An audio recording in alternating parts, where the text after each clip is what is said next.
علی بھائی آپ سے شروع کر لیتے ہیں۔ آج بزرگ سیاستدانوں کے بعد 16 مہینے کی کارکردگی جو ہے اس کا بھی آپ کہہ لیجئے پول کھول کر رکھ دیا ہے جناب بلاول بھٹو زرداری جو آپ کے وزیر خارجہ تھے۔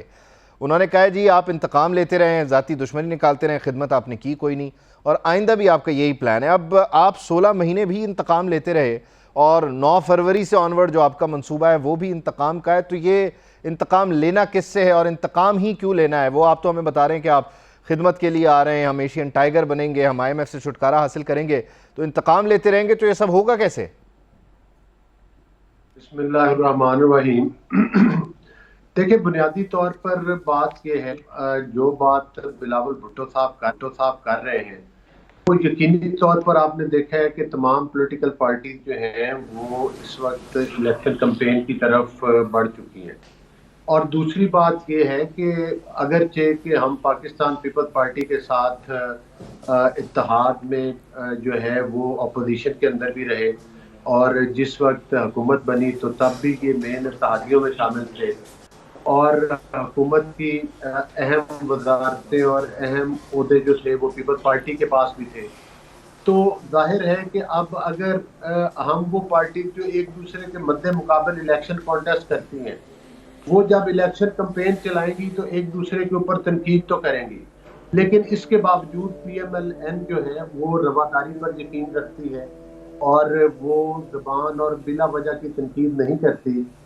جس کا کہ کوئی سر پاؤں نہ ہو۔ بلاول بھٹو صاحب اصل میں پریشان ہیں، جو PMLN کا جلسہ ہوا جس میں پاکستان کی عوام نے والہانہ میاں محمد نواز شریف صاحب کا استقبال کیا اپنے قائد کا، اور ان کے ساتھ محبت اور عقیدت کا جو ہے وہ مطلب اظہار کیا۔ جس طرح سے کہ آپ کو ہمیں نظر آیا ہے کہ آپ نے دیکھا کہ جو مطلب ہے کہ کراچی کے اندر بھی اور سندھ کے اندر MQM کے ساتھ اتحاد ہو چکا ہے اور اس کے بعد دیگر پولیٹیکل پارٹیز جو ہیں ان کے ساتھ بھی رابطہ ہے سندھ کے حوالہ سے،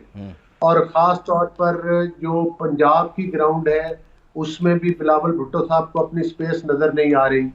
بلوچستان میں بھی ان کو اپنی سپیس نظر نہیں آ رہی،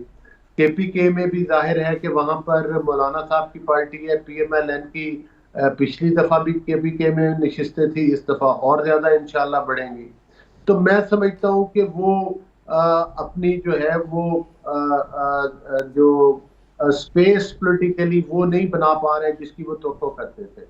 اور جہاں پر وہ 16 مہینے کی کارکردگی کی بات کرتے ہیں وہ تو اس کابینہ کا حصہ تھے اور تمام چیزیں اس کابینہ سے پاس ہوتی ہیں، اس میں یہ نہیں ہوتا کہ کوئی فرد واحد فیصلے کرتا ہے۔ اور یقینی طور پر ہم تو 16 ماہ میں بھی اپنی کارکردگی سے اس لحاظ سے مطمئن ہیں کہ ہم نے جو پاکستان کے معاشی تباہی پچھلے 3.5 سال میں ہوئی تھی، ہم نے تو اس کو سنبھالا، ہم نے پاکستان کو ڈیفالٹ ہونے سے بچایا، اور آج الحمدللہ پاکستان پھر ایک دفعہ دوبارہ سے پاکستان کی معیشت جو ہے وہ ترقی کی طرف گامزن ہوگی، اور بالخصوص 8 فروری کے بعد جس طرح سے کہ ہماری لیڈرشپ قائد محترم نواز شریف صاحب نے بتایا کہ جس طرح سے انہوں نے 13 سے 18 تک پاکستان کو معاشی طور پر مستحکم کیا، پاکستان کو سلامتی کے جو ایشوز تھے اس میں مستحکم کیا تھا، پاکستان میں انویسٹمنٹس آئی تھی، اسی طرح سے 8 فروری کے بعد بھی ایک دفعہ انشاءاللہ پھر ہم توقع کرتے ہیں کہ پاکستان میاں نواز شریف صاحب کی زیر قیادت جو ہے وہ پھر ایک دفعہ معاشی ترقی کی راہ پر گامزن ہوگا۔ ہاں، وہ ایلیمنٹ جنہوں نے کہ عمران پروجیکٹ کو لانچ کیا اور جس طرح سے وہ پھر پروجیکٹ فلاپ ہوا، جس طرح سے پاکستان میں کرپشن بڑھی، اس ٹائم میں کرپشن کے نئے نئے سکینڈلز اور نئے نئے ریکارڈ ٹائم ہوئے، تو میں سمجھتا ہوں کہ اصل وہ تباہی تھی۔ اگر اس قسم کی غلطیاں ملک میں دوبارہ نہ دہرائی جائیں تو پاکستان یقینی طور پر ترقی کی راہ پر گامزن ہوگا ٹھیک ہے، یعنی انشاءاللہ۔ وہ ایک